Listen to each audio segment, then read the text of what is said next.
ወደፊት ያው ኢትዮጵያ ብዙ ልጆች አሏት የሚታወቅ ነገር ነው። ሚዲያዎች ላይ አንዳንድ ታዳጊዎችን እናያለን። ብዙ ቀልዶችም ይሰራሉ።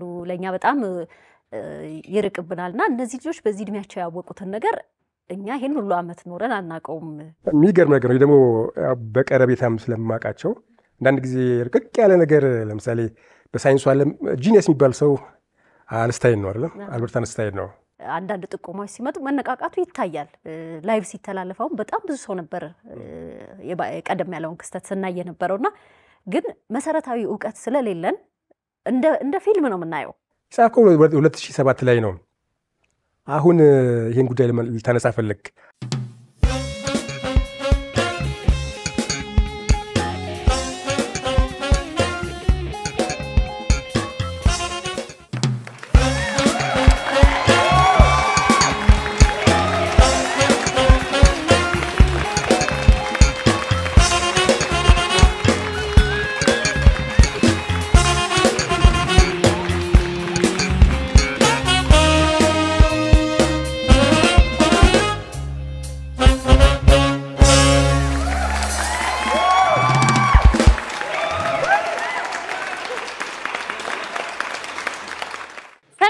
እንዴት ናችሁ? ሳምንቱን በሙሉ በስራ በትምህርት ተፍተፍ በትበት ስትሉ ከርማችሁ ቆይታችሁ እሁድ ላይ የተገኛችሁ ውድ የአባይ ቴሌቪዥን የሰከላ ሾው ቤተሰቦች እንዴት ናችሁ?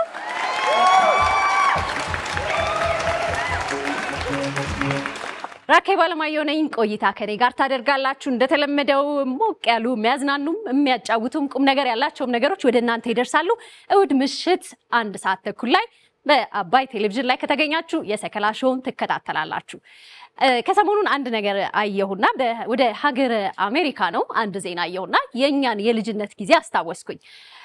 አንድ ታዳጊ ልጅ ነው በ10ዎቹ የእድሜ ክልል መጀመሪያ ላይ የሚገኝ ታዳጊ ነውና ዘንድሮ ያለውን ቅጣት ታውቃላችሁ። ህፃናት ልጆች የሚቀጡት ቅጣት ከኛ ጋር ሲወዳደር በፍጹም አይገናኝም። የኛ ጊዜ ከቅጣት ከፍ ከመግደል ሙከራ ዝቅ ያለ ነው። ወላጆች ስለሆኑ ግን ለኛ ሲሉ ነው አይደል?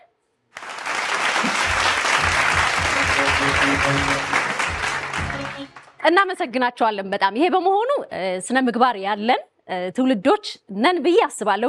በተሻለ መጠን እንግዲህ ይሄ ታዳጊ ምን መሰላችሁ አንድ ጥፋት አጠፋ፣ ቀለል ያለ ጥፋት። የዘንድሮ ቅጣት የምትወዱትን ነገር ማስቀረት ወይም ግራውንድድ ነገር ይሉታል። ብቻ ቪዲዮ ጌም ይጫወት ከሆነ ለአንድ ለሁለት ሰዓት ወይም ለአንድ ቀን ለሁለት ቀን ከዛ ይከለከላል። ሌሎችም ቅጣቶች ይኖራሉ፣ ግን የሚወደውን ነገር መከልከል ብቻ ነው፣ ወይም ደግሞ ወደ ግድግዳ ዞሮ መቆም ነው። እና ጓደኞቹን ቅጣት ሲቀጣ ለጓደኞቹ በሙሉ ዘንድሮ ሁሉም ስልክ አላቸው አይደል? ሁሉም ይደርሳቸዋልና መፈክር ይዘው ቤታቸው በር ላይ ነው የተሰበሰቡት። የ10 ምናምን ዓመት የ12 የ11 ዓመት ልጆች መፈክር ይዘው ጓደኛችን ይለቀቅ ሲሉ፣ ታዲያ ይሄ እንደቀላል አልታየም። እንደ ትልቅ መዝናኛ ዜና የትልቅ ሚዲያን ሽፋን አገኘ። እኛ በርበሬ የታጠንን በሳማ የተለበለብን እጃችን ውስጥ እስክሪብቶ ገብቶ የተቆረጠምን እጅ በጆሮ የተባልን አስባችሁታል? ጎማ አንዴ በዚህ አንዴ በዚህ አንዴ በዚህ የቀመስን በተለይ ደግሞ ጓደኞቻችን ፊት ልክ እንደዚህ እንደናንተ እኔ 3ኛ ክፍል 4ኛ ክፍል ይመስለኛል ቲቸር ጎንደር ጌጥ የምትባል ቆንጆ ዘናጭ አስተማሪ ነበረችን። ቤተልሔም የሚባል ትምህርት ቤት ነው የተማርኩትና አጥፊ ልጅ አይደለሁም፣ ፈሪ ነኝ፣ ዝምተኛ ልጅ ነበርኩና ግን የሆነ ነገር አጠፋው መሰለኝ ወይ ስቄ ነው አላቅም፣ ብቻ ወጣው። ልክ እንደዚህ ወደ ተማሪዎች ተደረኩ፣ ዴስክ እንደዚህ ያዝኩና ከኋላ አገረፋለሁ። ከፊት ጓደኞቼ ናቸው፣ ያስቁኛል፣ እስቃለሁ። መሳቅ ራሱ አይቻልም፣ ማልቀስም አይቻልም በእኛ ጊዜ አይደል?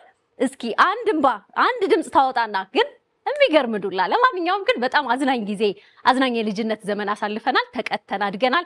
ያሁኖቹንም ቁንጥጥ አድርገን የምናሳድግበት እንዲሆን እመኛለሁ። ግን ደግሞ እንደ ዘመኑ ነው። እንዴት እንደሚቀጣ አላቅም። የዘንድሮ ትንሽ ልጅ እዚች ጋር ይታየኛል። እንዴት ነው የምትቀጭ? የቪዲዮ ጌም ነው የሚከለከለው፣ ስልክ ነው የሚከለከለው። አይገርማችሁም? ድሮ ቤተሰቦች ትምህርት ቤት ሲሄድ እኔ 2 ሰዓት በእንትን ዳገት ወጥቼ ቁልቁለት ሄጄ 5 ሰዓት ተራራ አልፌ ወንዝ አቋርጬ ምናምን ሲሉ ውሸት ይመስለን ነበር። አሁን እነሱም የኛ ቅጣት ውሸት ነው የሚመስላቸው። ወላጅ በርበሬ ያጥናል፣ በሳማ ይገርፋል፣ በጎማ ይቀጣል ብለው ነው የሚያስቡት። ግን እንደ ዘመኑ ነው። ለማንኛውም ስነ ምግባር ያለን ትውልድ እንድንሆን እመኛለሁ። አድምቃችሁልኛል ዝግጅቴን። አመሰግናችኋለሁ። ያምራል ጥበብሽ እስቲ በሉ።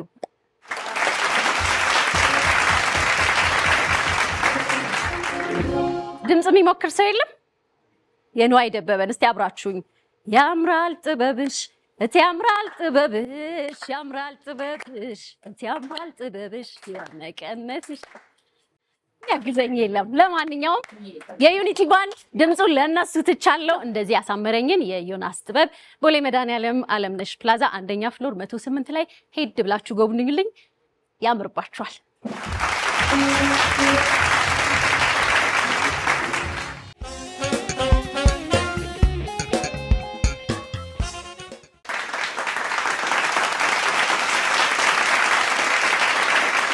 የዛሬ የመጀመሪያ የሰከላ ሾው እንግዲህ በጣም ረቀቅ ባሉ የትምህርት ዘርፎች ለብዙዎቻችን ከባድ በሆነ ለሳቸው ግን ቅልል ብሏቸው ለሀገራቸውም ለራሳቸውም ትልቅ ቦታ ላይ መድረስ የቻሉ እንደዚሁም ደግሞ በሙያቸው ከሀገር ውስጥም ከውጭም ባገኙት ልምድ ወደ ሀገራቸው ተመልሰው ታዳጊዎችን በማስተማር ላይ በዩኒቨርሲቲ ደረጃ በማስተማር ላይ የሚገኙ ባለሙያ ናቸው። አስትሮፊዚሲስት ወይም የስነ ፈለክ ባለሙያ ወይ የስነ ከዋክብት ተመራማሪ። ስነ ከዋክብት ሲባል ይገባኛል እኔ ራሴና በጣም የሚደነቁ ለሀገር ያላቸው ፍቅር የሚገርም ለሀገር በቀል እውቀቶች ደግሞ ትልቅ ዋጋ የሚሰጡ ባለሙያ ናቸው። ዶክተር ጌትነት ፈለቀ ናቸው። በአክብሮት ተቀበሉልኝ።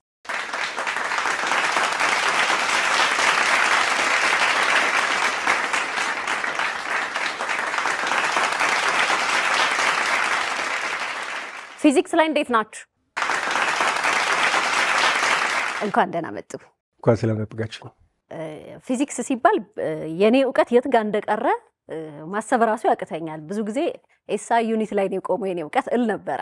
እንግዲህ ከሀገራችን ገጠሪቷ ከሚባል ቦታ ላይ ተነስተው ግብርናን የሚያውቁ የነበሩ ሰው ለግብርና በጣም ቅርብ ከነበረ ቤተሰብ ወይም ከገበሬው ማህበረሰብ ወጥተው ከምድር ላይ ወደ ሰማይ በጣም የራቀውን የትምህርት ዘርፍ ፍቅር እንዴት አደረባት? እንግዲህ ትምህርት ቤት ውስጥ ብዙ ጊዜ ታችኛው ሌቭል ላይ ከአንድ ክፍል ጀምሮ የሚሰሩ ስራዎች ተጽዕኖ ያሳድራሉ። የሚታወቅ ነገር ነው። እዚህ አሁን ራሱ ትምህርት ቤቶች ላይ እንደዚህ ወላጆች ጋር እንደዚህ እናወራለንና ታች ካልተሰራ አስቸጋሪ ነው የሚሆነው። ቤተሰብ ትልቅ ኃላፊነት እንዳለበት ይታወቃል። ልጅ ላይ የሚሰራው ስራ ለቤተሰብም ለሀገርም የሚተርፍ ነገር ነው። እዚህ ቤተሰቦች እንደዚህ ጉዳዮች ላይ እናወራለንና ታች የሆነ ነገር ካለ ምክርም አያስፈልግም፣ ምንም አያስፈልግም፣ በራሱ ጊዜ ይሄዳልና ያው ከአንደኛ ክፍል ጀምሮ አንደኛ ነበር ስወጣ የነበረው። እሱ የራሱ የሆነ ተጽዕኖ አሳደረ። እያለ ሄደ እስከ 12ኛ ክፍል ድረስ። 12ኛ ክፍል ላይ ደግሞ ያው ውጤት ሲመጣ ወደ ዩኒቨርሲቲ መሄድ ነበረብን። ዩኒቨርሲቲ ውስጥ ደግሞ አንዳንዴ የምንፈልጋቸው ፊልዶች ላይ ላናገኛቸው እንችላለን። እሱ አንድ ቻሌንጅ ነው። እስካሁን ድረስ ቻሌንጅ ሆኖ ቀጥሏል። እንደ ሀገርም ሌላ ዲፓርትመንት ነበር የገባሁትኝ ወደ ፊዚክስ ዞሬ። ከዛ ፊዚክሱ ደግሞ ወደ ስነፈለኩ ይወስዳል። የሚታወቅ ነገር ነው። ፊዚክስ ተፈጥሮን የሚያጠና ነገር ነው ካሉ ትምህርቶች። ትምህርቱ ማነው ስሙ ራሱ ተፈጥሮ ማለት ነው። ፊዚክስ ማንኛውም ተፈጥሮ ከማይታየው እስከ ትልቁ ሁለንታ ዩኒቨርስ ድረስ የሚያጠና ስኮፕ ራሱ ሰፊ ነው። ዛሬ ትንሿ የማታይ ነገር ኳርክ እንላለን። አተም ይባላል። ከአተም ግን የሚያንሱ ነገሮች አሉ። ኳርክ ይባላል ባለው ዘመናዊ ሳይንስ። ከዛ ጀምሮ ትልቅ ስትራክቸር ይባላል ዩኒቨርስ ነው። ጋላክሲ ይባላል ወይም ክላስተር ኦፍ ጋላክሲዎች ስብስብ ማለት ነው። እስከዛ ድረስ ያጠናል። ስኮፑ ሰፊ ነው እና እሱን ለማጥናት ፊዚክስ መሰረታዊ ነገር ነበረ። ፊዚክስ ገባው። ከዛ ስነፈለኩን ቀጠልኩ። ያው እስካሁን ድረስ አለኝ እሱን እያጠናሁ በጽናት እንደውም ይበልጥ በማሳደግ ግድ ነው። እስቲ ከሀገር ወጥተው ትምህርትን የመቅሰም የማግኘት እድል ነበርና ከዛ በኋላ ወደ ሀገር ሲመለሱ ብዙ ቦታዎች ክፍት ላይ ሆኑ ይችላሉ። በዳበረ የትምህርት ዘርፍ ፊዚክስ ላይ አሁንም ለሚሄዱ ወጣ ብለው ለሚማሩ ሲመለሱ ምንድን ነው የሚጠብቃቸው? እናንተ ምንድን ነው የጠበቃችሁ? ይሄ ጥያቄ ትንሽ ከበድም ሊል ይችላል። ምክንያቱም ትልቅ እንደ ማህበረሰብ እንደ ሀገርም ቻሌንጅ ያጋጠመን ነገር ነው። ምክንያቱም ብዙ የተማሩ ኢትዮጵያ ወጣቶች ከሀገር ውጭ ያሉ በጣም ጂነስ የሚባሉት ሁሉ በሕክምናው ሊሆን ይችላል፣ በሳይንሱም እንደዚሁ የተለያየ ሀገር ላይ ያሉት እነሱን ወደዚህ ብናመጣ ኖሮ ማምጣት ምንችል ወደፊትም አይሆፕ ወደፊት ልናመጣቸው እንችላለን ብዬ ያስባለሁ። ምክንያቱም ተበትነው መቅረት የለባቸውም። ቢመጡ ምን ለውጥ እንደሚያመጣ ይታወቃል። እሱን የሚሰበስብ ስትራክቸር ቢኖረን ጥሩ ነበረ። የለንም። እሱን የሚሰበስብ አይደለም አሁን ያሉ ተማሪዎች ራሳቸው ሃይ ስኩል ያሉ ጨርሱ ብዙ ጊዜ የሚፈልጉት ነገር ላይኖር ይችላል ሀገር ውስጥ ሄዳሉ ወደ ውጭ ሀገር። ይህ ስመጣ ራሱ ሰው አምጥቼ ነበረ ያለሁበት ዩኒቨርሲቲ። ያው እኔ መምጣት ስለነበረብኝ ነው። ነገራችን ላይ ውጭ የሚባል ነገር የተወሰነ ከአንድ ወር ምናምን ካልሆነ በስተቀር የተወሰነ የትምህርት እንትን ካልሆነ በስተቀር ውጭ የሚለው ነገር አእምሮ ውስጥ የለምና አብሮኝ ያደገ ነገር ነው። እንግዲህ ለምን እንደሆነ አላውቀውም። እሱንም ሄጄ እንደምመለስ አውቀው ነበረ። ግድ መምጣት ስለነበረብኝ ከመጣሁ በኋላም ሌላ ሰው አምጥቼ ነበር እንደዚሁ እዚህ እንዲሰራ። ተመልሶ ሄደ እሱ ሰው። ሌሎችም እንደዚሁ አስበው የተመለሱ ሰዎች አሉ። እዛ ሆነውም እዚህ አምጥቼው የነበረው ስንፈለግ ሰው ነው አይሆንም ብሎ ተመለሰ። ሌላ እንደዚሁ የማውቃቸው የተለያየ ሀገር ሄደዋል። አውሮፓ፣ አሜሪካ ማንታ። እኛንም እንደዚሁ መስመር ያስያዘን አንድ ስንፈለግ ሰው ነበረ። እሱም እንደዚሁ ወደ አሜሪካ ሄደ። ደምሱ ከፈረንጆች ጋር ሁሉ ይጣላ ነበረ።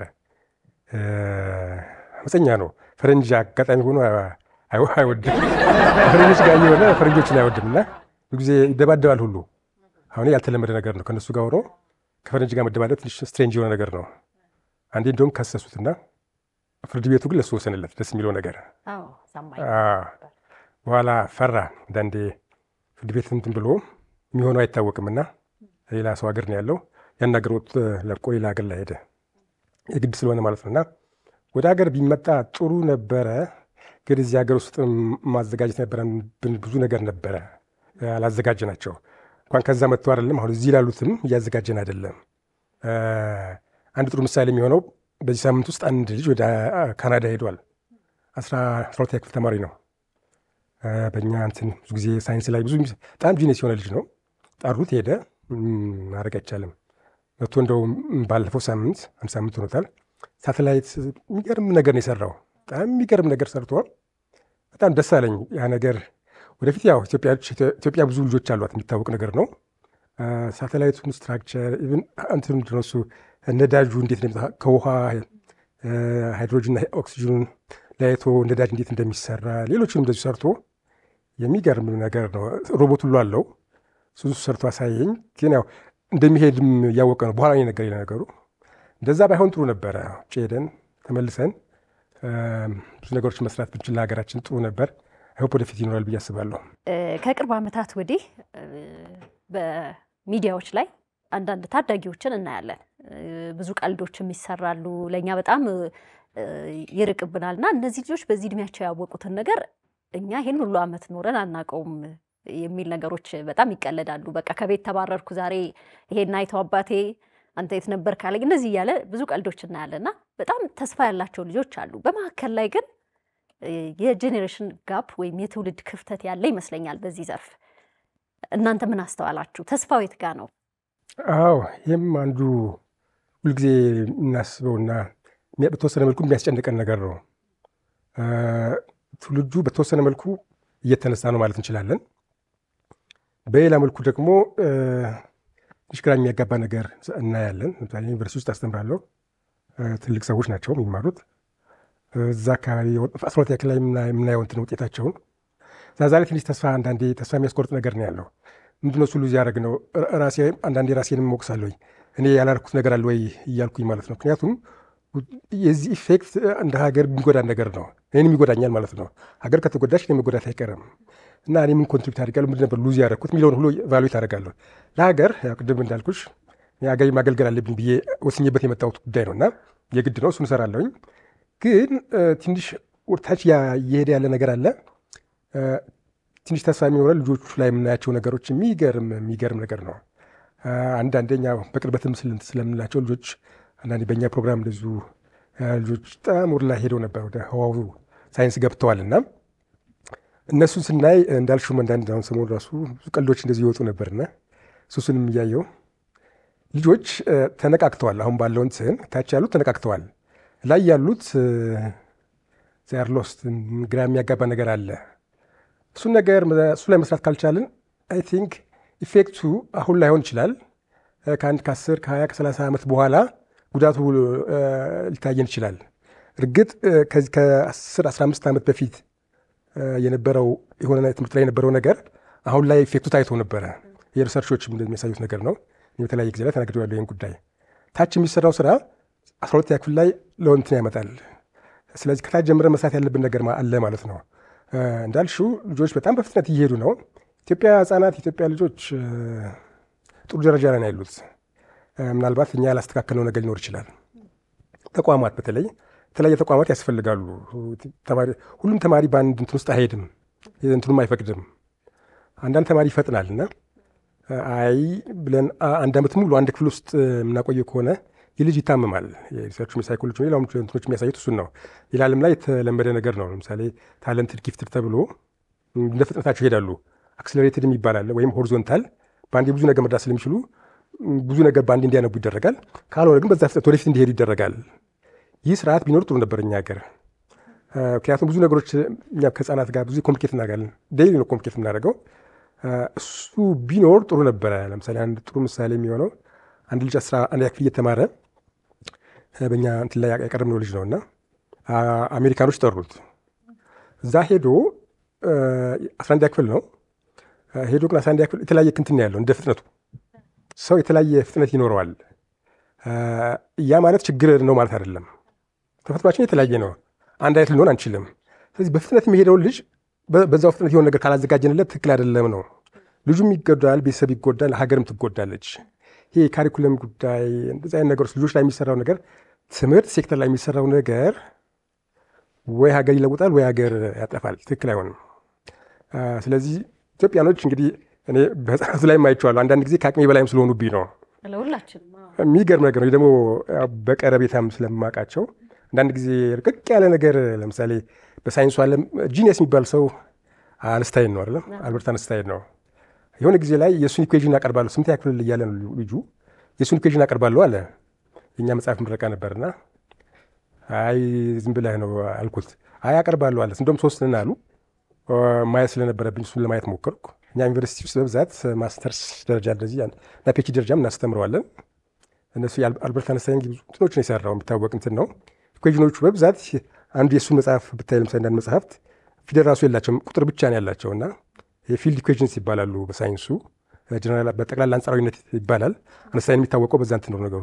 ልጆቹ እዛ ድረስ ይሰራሉ እና አቅርበው ካሳዩኝ በኋላ ትንሽ ተቀመጥኩኝ። አላመንኳቸውም።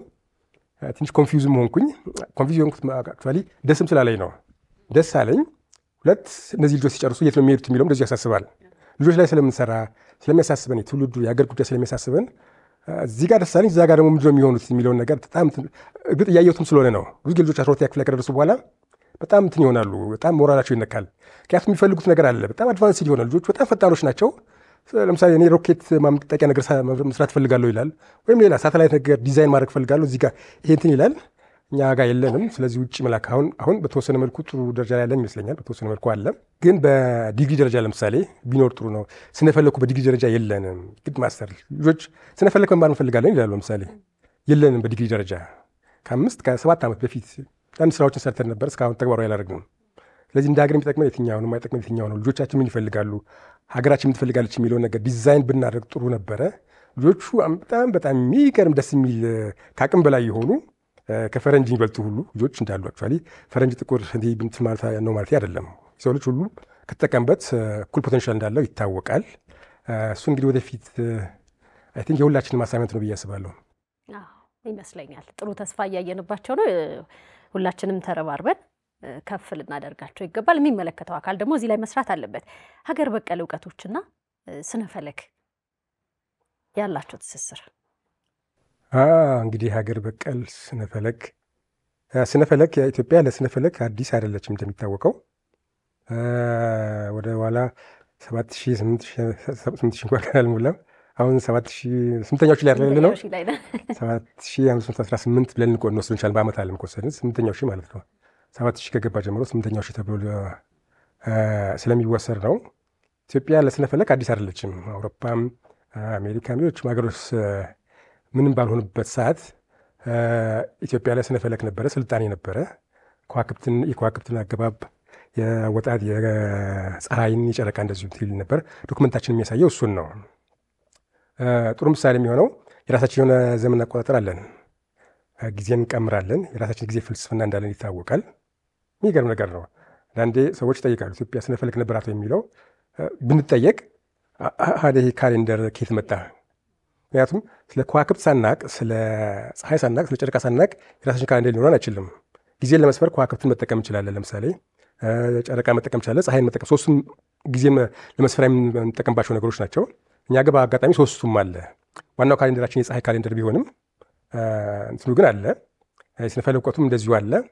አንድ ጋፕ ግን የተፈጠረው ብዙዎቹ በግዕዝ ተጽፈዋሉ፣ ያልተተረጎመው ይበዛል። ሌላው ስርዓተ ትምህርት ውስጥ አላስገባ ነው። የሚገርም ነገር ነው።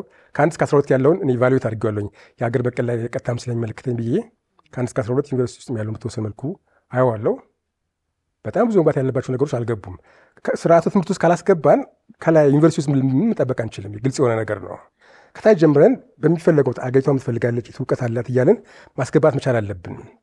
ሰሞኑ እንደውም አንድ ነገር ምንድን ነው ያየሁት፣ ሰው ገነት በኢትዮጵያ የሚል ነገር በዛት ሚዲያ ላይ አሜሪካዊን ያጠናው ገነት ኢትዮጵያ ባህር ዳር ነች ያለችው የሚል ነገር በብዛት አየን በዚህ ሳምንት ውስጥ።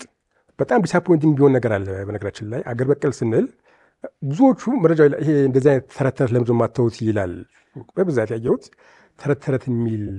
ስለዚህ ይሄ ተረት ተረት የሚል ነገር በኢትዮጵያ ዶክመንት ተጽፏል። 98-99% ኢትዮጵያዊ በእምነት ደረጃ ላይ ነው ያለው። የገነት ጉዳይ በእስልምናውም በሌላ በክርስትናውም አለና ይሄ እንደዚህ የሆነ መተላለፎች አሉና ለምንድን ነው ሰው እንደዚህ የሚጽፈው? ፈረንጅ ሲጽፍ ደግሞ ለምንድን ነው እሱ ፎከስ ያደረግ ነው? እሱ እንደውም ከኢቮሉሽን ጋር አያይዞ ነው እንትን ያለው። የኛ ከዛ ጋር አይሄድም። ዝግመተ ለውጥ የሚባል አለ፣ የዳርዊን ቲዎሪ። እሱን ተጠቅሞ አዳም ከ2 ሚሊዮን ዓመት በፊት ነው የነበረ ምናምን እያለ ነው የጻፈው። እና ኢትዮጵያ የሆነ ሁሉ ግን ኢትዮጵያውን ዶክመንት ማወቅ አለበት ከእውቀት። አሁን ትውልዱ በተወሰነ መልኩ ከሀገር በቀል እውቀቱ በጣም ርቋል። እና መራቅ ብቻ አይደለም፣ ይሄ ነገር ለምን ተወራ ሁሉ ብሎ የሚቃወም ሰው አይቻለሁ። በጣም ግራ የሚገባ ነገር ማለት ነው። ይሄ ነገር መወራት የለበትም፣ አይጠቅመንም፣ ምንድን ነው እሱ የምታወሩት? የሌለ ነገር ነው፣ ታሪክ ነው የሚል ነገር ተነስቷል። እና የስነፈለግ ጉዳይ ኢትዮጵያው የራሱ እይታ አለ። ለምሳሌ 20 ዓለማት ይባላል በስነፈለግ። በሳይንሱ ስናስተምር ለምሳሌ 8 ፕላኔቶች አሉ፣ ስርዓተ ፀሐይ ውስጥ እንደዚህ እያልን እናስተምራለን። ሌሎችን ከዋክብት ጋር እየሄድን እናስተምራለን። የኢትዮጵያው ግን እዛ ውስጥ አይገባም። የእኛ የራሳችን እውቀት አለን። ቅድም እንዳልኩሽ ስርዓተ ትምህርት ውስጥ አላስገባ ነው። ስለዚህ ስለ ገነት ሲወራ ድሮም ጀምሮ የሚወራ ነገር ነው። መጽሐፍቶቹም አሉ። ትውልዱ ሌላው ችግር ከመጽሐፍቶቹ ዲታችድ ሆኗል። ፈረንጅ እንደዚህ ያለ ፈረንጁን ይሰማል። በነገራችን ላይ ከአበሻዊ ይልቅ ፈረንጁን የመስማት እንትና ኦብዘርቭ አድርገናል። እና እንደዛ ባይሆን ጥሩ ነበረ። ኢትዮጵያም ያጣችው ነገር የለም። ጥበቧ በጣም የረቀቀ ነው። ፈረንጆች ሁሉ ጊዜ የሚጠቀሙበት ይራቀቁበታል። እኛ ግን እነሱ የሚሄዱበትን ርቀት ያህል መሄድ አልቻልንም ነው። ሆፕም እንግዲህ ወደፊት ይስተካከል ብዬ አስባለሁ። እስቲ ከዚህ ቀደም ቅርብ ጊዜያት ላይ አሁን የፀሐይ ግርዶሽ ይባላል እንደዚህ ብዙ ሰው በጋራ ሊያየው የሚችል አንዳንድ ጥቆማዎች ሲመጡ መነቃቃቱ ይታያል። ላይቭ ሲተላለፈው በጣም ብዙ ሰው ነበር ቀደም ያለውን ክስተት ስናይ የነበረውና ግን መሰረታዊ እውቀት ስለሌለን እንደ ፊልም ነው የምናየው። እውነት ያሉት ይሆናል፣ እናንተ ያላችሁትን ለመስማት ነው። ያሉት ይከሰታል ወይም አባቶች የጻፉት ነገር እውን ሆኖ እናየዋለን የሚለውን ለማየት ነው። ግን እስቲ መሰረታዊ እውቀት እንዲኖረን መጽሐፍት ጥቆማ አንዳንዴ በቃ ከፊልና ገና ስንገልጠው ብዙም ማናውቀው ነገር ይኖረንና ያሸሸናል። መጽሐፍት የሚጠቁሙት ይኖረናል። ስለፈለጋ በተያያዘ ለምሳሌ ዋና ብዙ የምናነሳው ነገር ነው። ለምሳሌ መጽሐፈ ሄኖክ እንላለን። የሚገርም ነገር ነው። እዛ ላይ ያለው ፈረንጆች ሲፈልጉ በ16ኛው ክፍለ ዘመን መጥተው ሰርቀዋል። ከዛ በኋላም ያስሳሉ። ቅድም ስለ ገነት የጻፈ ብዬሽ ነበረ። እሱን ሰውዬ ጻፍኩለት፣ ኢሜሉን አገኘሁና ጻፍኩለት። ምን ለማለት ፈልገህ ነው በዚህ ሳምንት የጻፍኩለት? የጻፍከው 2007 ላይ ነው። አሁን ይህን ጉዳይ ልታነሳ ፈለግ፣ ሀሳብ ምንድን ነው የሚል ነገር ነው ያልኩት። ምክንያቱም ከተጻፈ ቆይተዋል። ለምንድን ነው የምታነሳው? ኢትዮጵያ መተህ ታውቃለህ ወይ አልኩት። ባህር ዳር መተህ ታውቃለህ ወይ? አልመጣሁም አለኝ። እዛ ሆኖ በቲዎሪ እንደዚህ እያለ ነው የጻፈው። መልሴን አግኝቻለሁ። በዛ ጉዳይ ላይ ብዙ መናገር ያለብን ጉዳይ አለ ብዬ ነው የማስበው። እንግዲህ እሱም ወደፊት የሚስተካከል ነገር ነው። እንዳልኩሽ ይሄ መጽሐፈ ሄኖክ የሚቀርብ ነገር ነው። ምንም ካሪኩለም ውስጥ አስገብተነው አናውቅም። ፈረንጆች በተለይ አሜሪካ ውስጥ የተወሰኑ ዩኒቨርሲቲዎች፣ አውሮፓ ላይ በብዛት ዩኒቨርሲቲዎች በመጽሐፈ ሄኖክ ላይ ብቻ ጥናት ያደርጋሉ። በዓመት 1-2 ይሰበሰባሉ። በጣም ሪሰርች ያደርጉበታል። ለምሳሌ አሁን ስለ ገነት ብዬሻለሁ። ስለ ገነት መጽሐፈ ሄኖክ ላይ ተጽፈዋል። የት ነው ያለችው? መሬት ላይ ላትሆን ትችላለች። በእኛ ዶክመንት መጽሐፈ ሄኖክ ላይ ቢያዩ ጥሩ ነው። ከመሬት ከፍ ብላ ይላል፣ ዝቅ ብላ ከመሬት ከፍ ብላ የሚል ነገር አለው።